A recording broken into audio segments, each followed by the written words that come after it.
আমাদের আন্দোলনটা কেন্দ্রের বিজেপি সরকারের বিরুদ্ধে।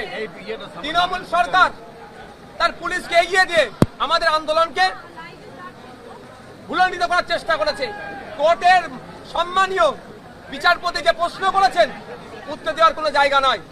আমরা সম্পূর্ণ নিরস্ত্র, না আমাদের হাতে লাঠি, না হাতে আমার কোনো অস্ত্র, কিছুই ছিল না।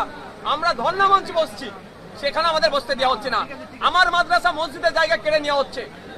আমার অরিজিনাল, আমি এসটি সমাজের মানুষ, আমার পরিবর্তে অন্যজনকে সার্টিফিকেট দিচ্ছে। আমি পরিযায়ী শ্রমিক, আমার পরিবারের লোক পরিযায়ী শ্রমিক, আমার উপর আক্রমণ হচ্ছে। আমার ওবিসি সার্টিফিকেট কার্যকারী হচ্ছে না। আমাকে এসআইআর এর নামে ডিভোটার করতে পারে। যখন আমি আতঙ্কিত, আমি একটু কাঁদতে চাই, ধর্ণার মঞ্চে বসে আমি একটু কাঁদতে চাই। এই রাজ্য সরকার আমাকে একটু শান্তিতে কাঁদতেও দিতে চাইছে না। আমাদেরকে টেনে হিঁচড়ে সেখানে তুলে নিচ্ছে। এর জবাব বাংলার মানুষ দেবে।